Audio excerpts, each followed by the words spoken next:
Okay, so ready for another deep dive? Yeah, let's do it. All right. Today we're looking at Mobad. Oh, this is going to be a complicated one It really is, and a sad one. yeah.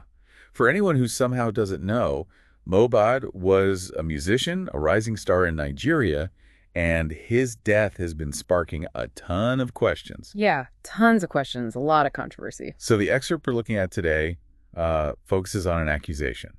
Yomi Fabi, he's an actor, also an activist. He's making a serious claim about Mobad's brother, Adura Aloba. Oh, this is the one where he's saying he offered him a video. Yeah, so Aloba offered him a video of a fight between Mobad and his wife.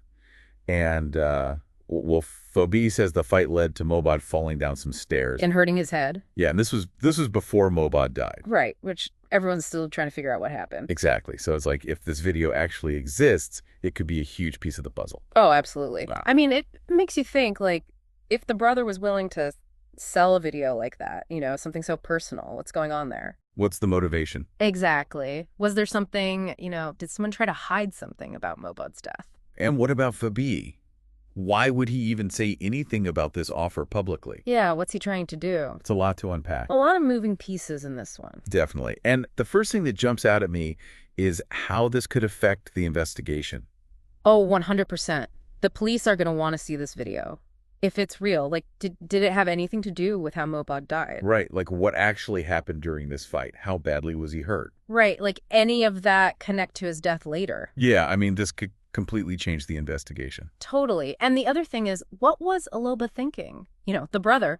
Why would he even offer this video? Yeah. Especially to someone like Fabiu, who is, well, let's just say he's known for being outspoken. Right. Like what was he hoping to achieve? Yeah, was he desperate for money or did he think Fabio would, use his platform to get the story out there, maybe get justice for Mobad? It's tough to say without knowing more. It's like we're missing these big chunks of the story. Huge chunks. Like, what was Mobad's relationship with his wife even like? Right. Were they having problems before this? Exactly. I mean, investigators are going to be digging into all of that. If they can figure out what their relationship was really like, it might make more sense, like, why the fight happened. If it even did. Right, exactly. It's really sad. I mean, this excerpt, it gives us a look into a really tough time in Mobad's life. But it feels like it creates more questions than it answers.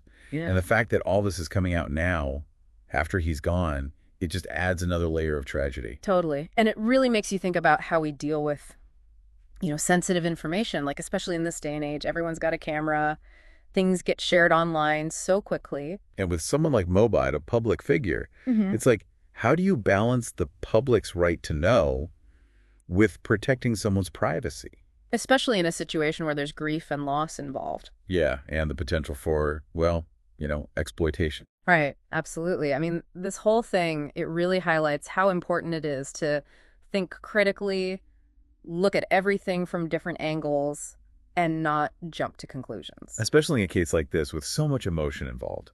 And it reminds us that even when something tragic happens, there's always more to the story than we might realize at first. Absolutely. The truth is usually a lot more complicated. So I think the takeaway here is to be careful about how we consume information, especially in such a sensitive case, and to remember that there are real people involved. Definitely. And to approach these situations with empathy and respect for everyone involved. Exactly. It's easy to get caught up in the drama, but we need to remember the human side of things. Always. This has been a really heavy deep dive. It has. And it leaves us with a lot to think about. Like, how do we balance the public's need to know with protecting individual privacy and dignity? Especially when someone has died and there's so much grief. It's a really tough question. And I think we're going to keep seeing it debated as this story continues to develop. Thanks for diving in with me today. Absolutely. Anytime.